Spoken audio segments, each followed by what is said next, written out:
Саламатсыздарбы, окуучулардын көчүрүү сынактарында же жыйынтыктоочу мамлекеттик аттестацияда алган бааларını, ошондой эле жыйынтыктоочу бааларını электрондук күндөлүккө кантип киргизебиз жана ал бааларды электрондук күндөлүккө ким киргизет.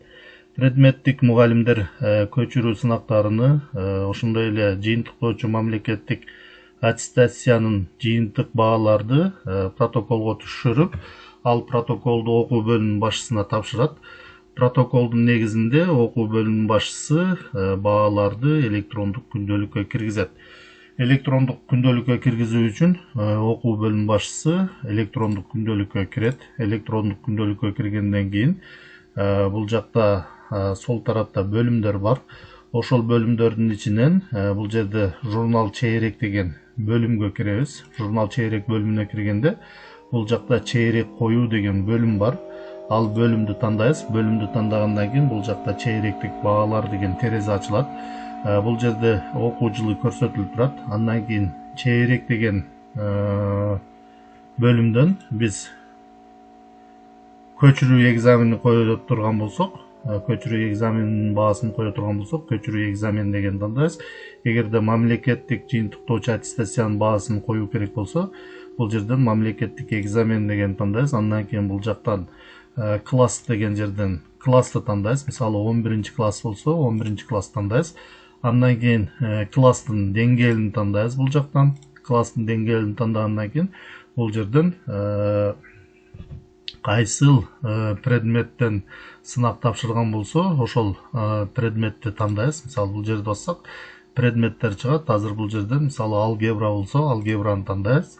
Андан кийин бааларды алуу деген баскычты басабыз. Бааларды алуу деген баскычты басканыбызда бул жактан окуучулардын тизмеси чыгат.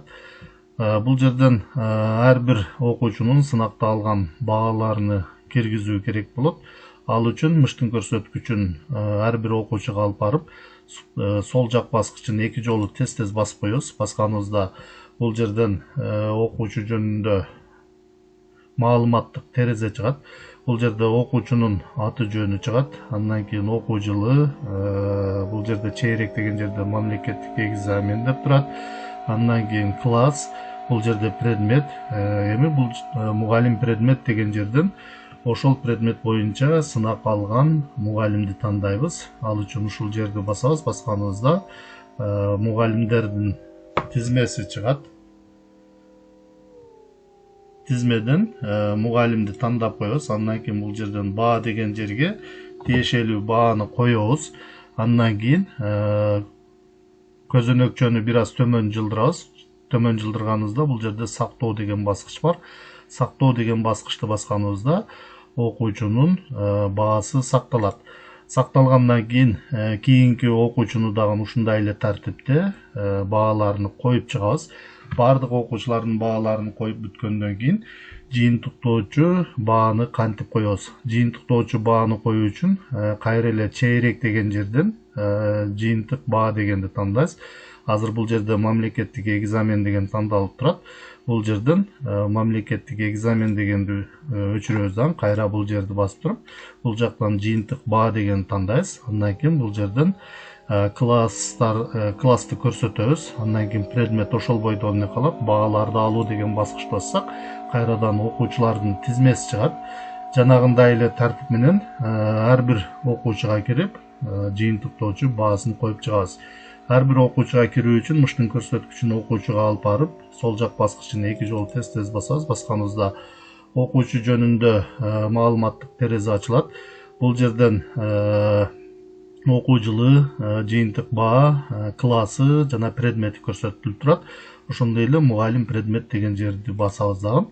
Ошол предметтен берген мугалимди тандайбыз. Тандагандан кийин бул жерге жыйынтыктоочу бааны коебуз. Койгондон кийин дагы бир аз төмөн түшөбүз. Бул жерден көзөнөкчөнү жылдырып төмөн түшөбүз.